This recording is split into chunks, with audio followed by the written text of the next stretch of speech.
Hi class, I know I gave you a lot of information about using gouache previously, but with this project, we're going to be painting with your gouache again, and so I thought I would do a tiny demo about it. So the gouache that we use comes in tubes. This is, I guess, a Reeves. This is the one that I think still comes in the kit. And when you may have used this with your 9 objective once, you might be really a little familiar with it. But when you squeeze it out, sometimes it separates a little bit, and it's you'll get like clear stuff and pigment. This one did fine, but if that's the case, think of it like salad dressing or anything else that separates. You can just kind of warm up the tube and squeeze it so that you get a little bit of the other stuff.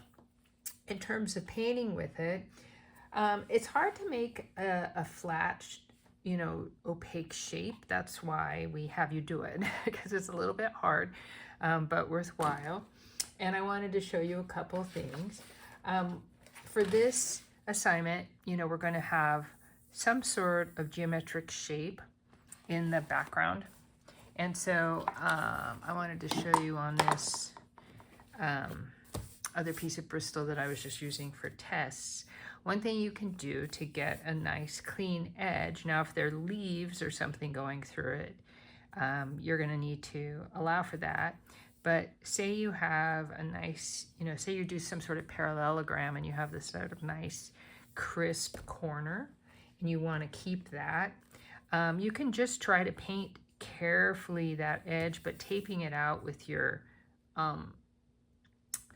tape in your kit, your washi tape, can be a great way to do it too, because then you get a nice clean edge. So what I did was the same. I have a angular shape like that. I have with me some water. I have a palette. This happens to look like this that I'm using. A Tupperware lid, a plastic plate can work too. I have a paper towel because you don't want too much water in your brush. And so let's say I'm going to paint this black. So my black gouache comes out kind of like toothpaste consistency, a little thinner. It's a little bit gloppy. I don't want it as thin as watercolor. I don't want it transparent, but I also don't want it too thick to move. I want it kind of like maple syrup or heavy cream. And also as I'm mixing it, it gets way up into my brush, so I might clean some of it out of my brush. And then for this taped shape, so I put my tape down, and then I'm going to start painting it, and I'm pulling the paint away from the tape. I'm painting my strokes this way. I'm not pushing my strokes up into the tape this way, because if there's little air bubbles under there, the paint's going to go right up in there, right? So I'm pushing away or pulling away from the edge of that tape. So I'm laying down my paint, but I'm not sort of squishing it up into the tape and into any space that might be open under the tape.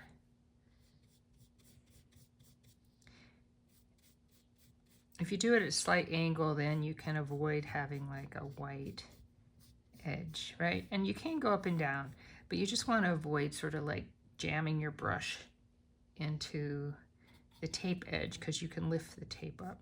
And this isn't always 100% successful in making like a perfectly clean line, but it can definitely help.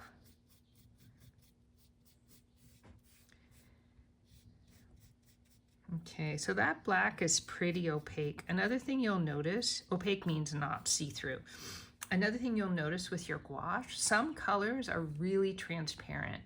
Yellow and red, for example, are really transparent. So if you have pencil marks and you were to paint this yellow, that black graphite mark would show right through.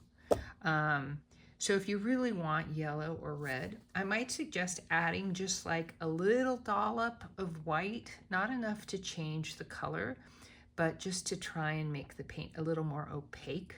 Also, you can erase down your mark to make it as light as possible. Where'd my eraser go? Oh, here it is. So even though I traced it and, you know, to get the perfect circle, I can make it much lighter and still see it. So I would suggest doing that before you start painting too. Get rid of all the eraser crumbs, of course.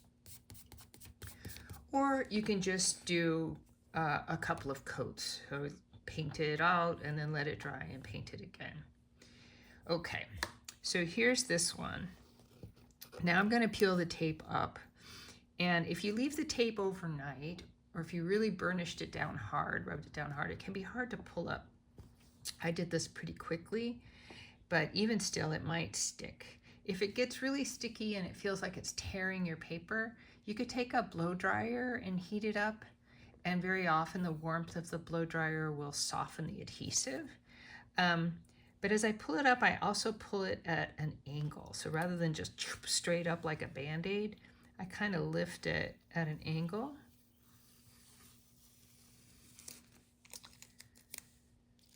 Right.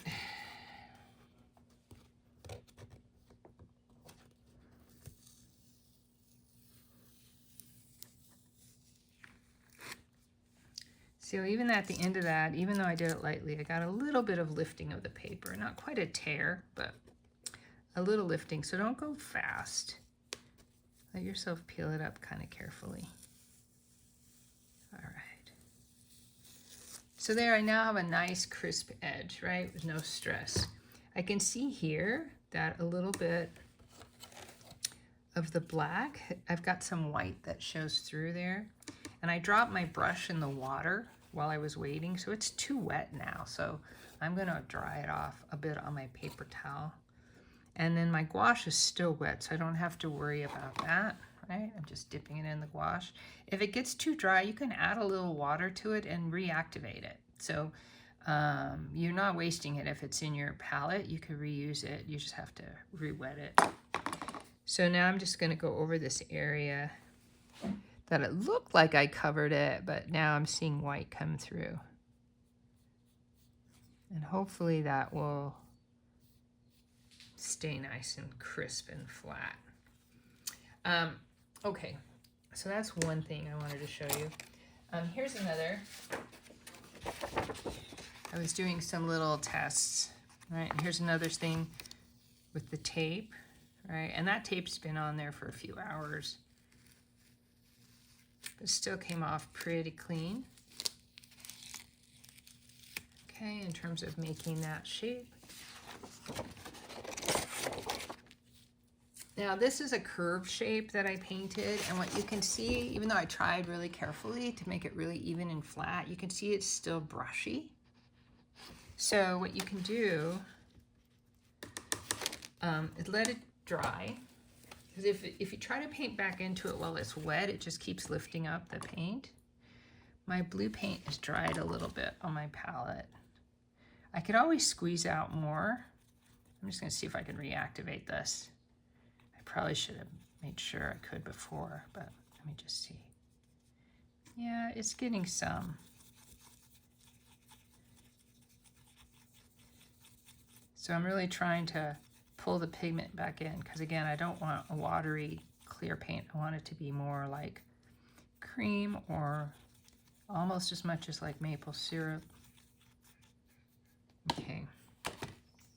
And then here where it's less even, right, I go over it again.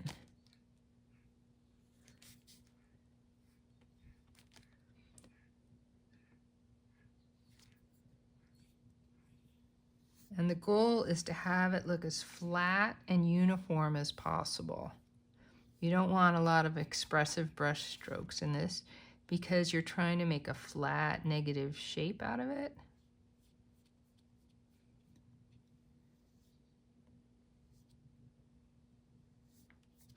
If you're finding that you're getting like kind of a dry, scratchy mark, you don't have enough paint or enough water. So I always suggest that you wet your brush well and then dab it on a paper towel to get most of the water out of it. But starting with a brush that's already wet is helpful. Am I still in the image now? And then, so here you can see that second layer of paint is evening things out a lot better. So I let the first layer dry and I'm working on top of it.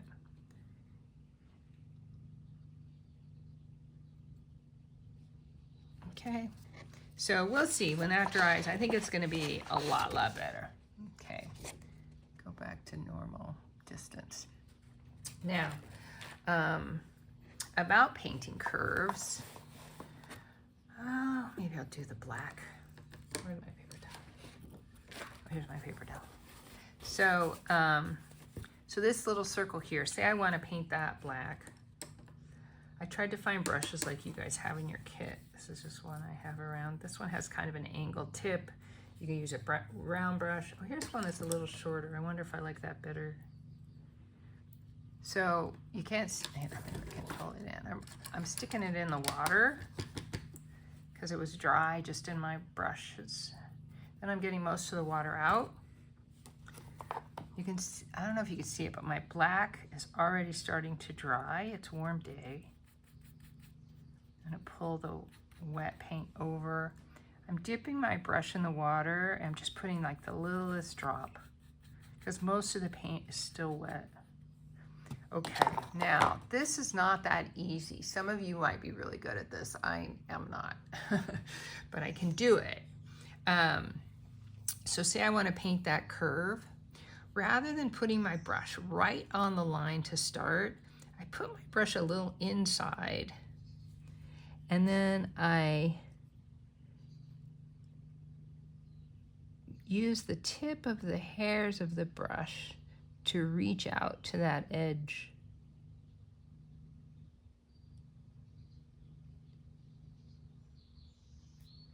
And I come in with it this way. See? So ultimately that's going to look pretty good. So the difference is rather than trying to like make a straight line, you know, right on the pencil mark, I get my paint and I start kind of in from the line. And then I let my tip ends of the hairs of my brush come out to that edge.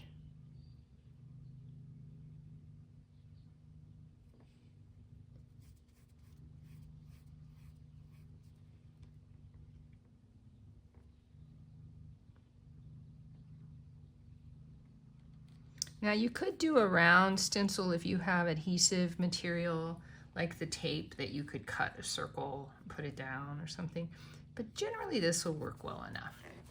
Okay, now in terms of this, this is our project. I want to point something out, and this often gets lost in the excitement of getting going, but this is my geometric shape, is this circle. Outside the circle, the shapes of the plant material are painted your color. In this case, I'm using black.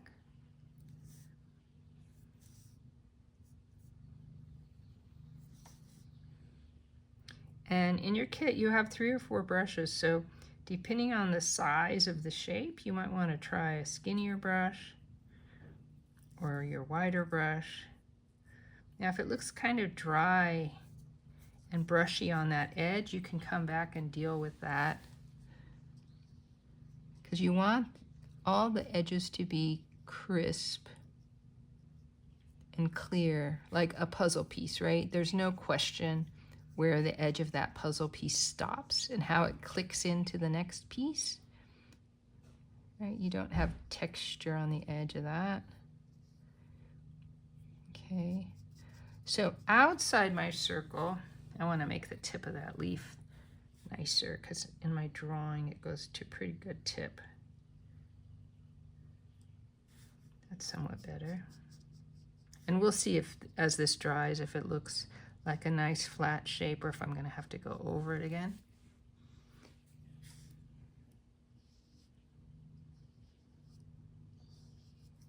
Okay.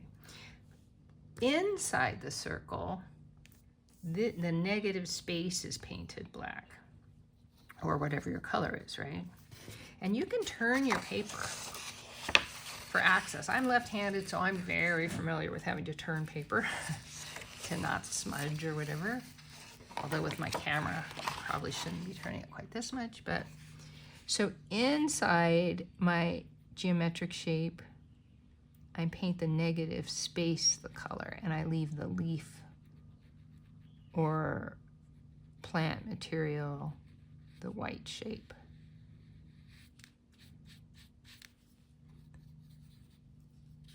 So I'm not dipping my brush in water between each time. I'm just adding more gouache.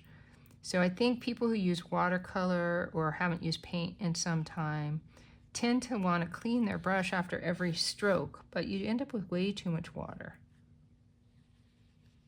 Take real care in the small spaces because that's where the details are going to make this much more effective. Okay, so go slow. If you have some really big shapes, you can go a little faster there. But when you get into the tight points, and I try not to leave blobs. I try to, making sure I'm still in the frame, I try to move the wet paint out. And again, I'm starting in from that edge and just letting the corner of my brush hairs follow that curve. And when they start getting brushy and dry, then I need to either pull more paint from the painting where the, if it's pooled, there might be a little thicker part, you can pull it, or I'm going to dip it back in right in here. I'm not adding water, I'm just pulling my paint around. Let's see, what else can I show you? So right here it gets really tight.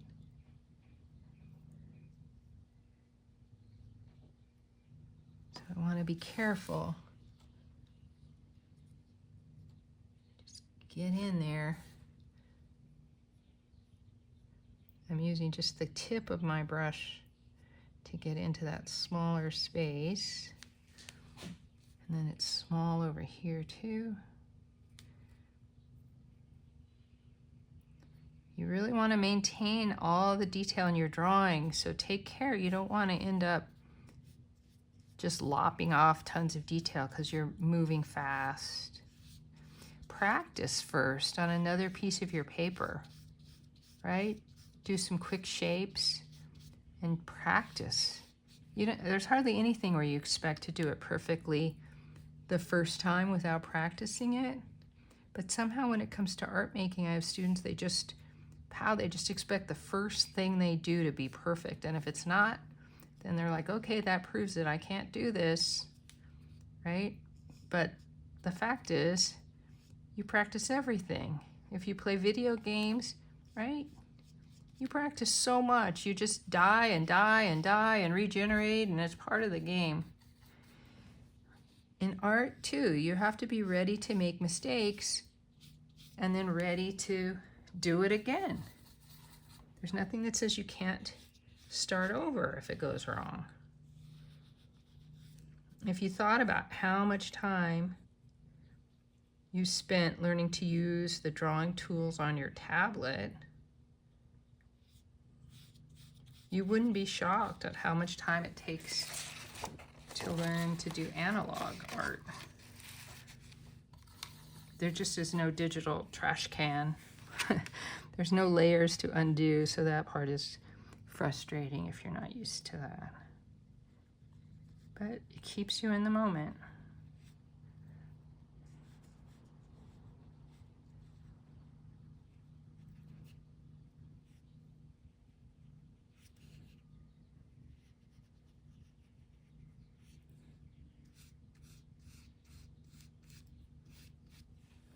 Okay, so I think, oh, see, I need this little space here.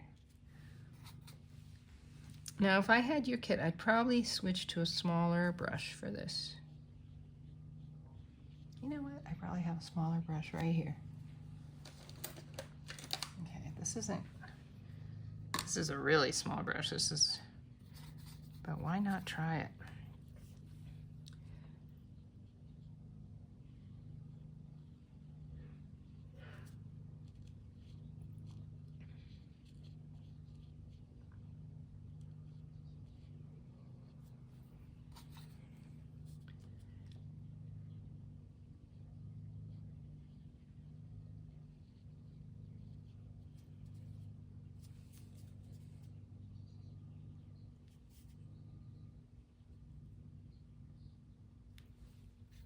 I'm just getting more paint. I'm not getting more water. But, you know, I am almost out of the paint that I squeezed out. So as I continue this, I would have to squeeze more paint into my palette, add a little water to make it the consistency of the paint creamy and not gloppy. Re-wet my brush, dry it on the paper towel. Just depends on the weather, the paint that you have, quality of your Bristol, the day. It's like anything. You have to just adjust to what's actually happening. Okay, so I'm gonna leave it at that. Outside your shape, you paint the leaf shapes, the color. Inside the shape, you paint the shape and you leave the leaf white, okay? You can tape the edges to get a nice clean line if you have like a corner of your trapezoid that's not covered by plant material.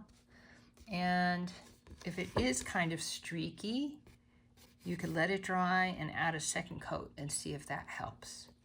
If you're really dedicated to using a transparent color like yellow or red, know that you're going to have to do a lot of layers, probably 2, maybe 3. You want to erase your pencil mark as much as you can so it doesn't show through the paint. And you might want to experiment adding a little bit of white gouache to your yellow. Not so much that it makes it a pale yellow, but just enough that it might add some opacity to the paint. Same with the red. Not so much that it turns it pink, but just that it might add some opacity. And remember too, you can always mix the color. So if you want to make a pink, or if you want to mix, you know, your blue with some green to make more of a teal or whatever, you can go for it. All right, hope that helps.